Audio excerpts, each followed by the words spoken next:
السلام علیکم۔ 7 مواقع جب مرے ہوئے زندہ ہو گئے۔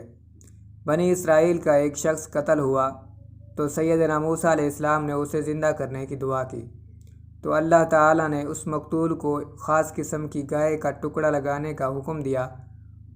گوشت کا ٹکڑا لگتے ہی وہ زندہ ہو کر بیٹھ گیا۔ سیدنا موسیٰ اللہ تعالیٰ سے ہم کلام ہوتے، بنی اسرائیلیوں نے بھی اللہ تعالیٰ سے ملاقات کی ضد کی اور 70 لوگ کوہ طور پر ساتھ چل دیے۔ وہاں وہ سب خوفناک زلزلے میں مر گئے۔ پھر سیدنا موسیٰ علیہ السلام کی دعا سے وہ سب لوگ دوبارہ زندہ ہو گئے۔ تباہ شدہ بستی سے گزرتے ہوئے سیدنا عزیر علیہ السلام نے حیرت کا اظہار کرتے ہوئے کہا، کیا یہ لوگ بھی دوبارہ زندہ ہوں گے؟ تب اللہ تعالیٰ نے سیدنا عزیر علیہ السلام اور ان کے گدھا کی ارواح کو قبض کر لیا، پھر 100 سال بعد دوبارہ زندہ کر دیا۔ سیدنا عیسیٰ علیہ السلام کے معجزے سے کئی مردے زندہ ہوئے۔ سیدنا ابراہیم علیہ السلام نے 4 پرندے اپنے ساتھ مانوس کیے، پھر انہیں ذبح کر کے ان کا گوشت آپس میں ملا دیا۔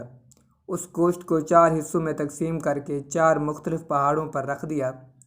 پھر اللہ کے حکم سے آواز دی تو وہ 4 پرندے زندہ ہو کر آپ علیہ السلام کے پاس پہنچ گئے۔ سیدنا موسیٰ علیہ السلام اور یوشع بن نون علیہ السلام کے ساتھ سیدنا خضر علیہ السلام کو تلاش میں نکلے۔ سفر پر نکلتے ہوئے موسیٰ علیہ السلام نے بھنی ہوئی مچھلی یوشع بن نون کو دی، جو ساحل سمندر پر سفر کرتے ہوئے زندہ ہو کر پانی میں چلی گئی۔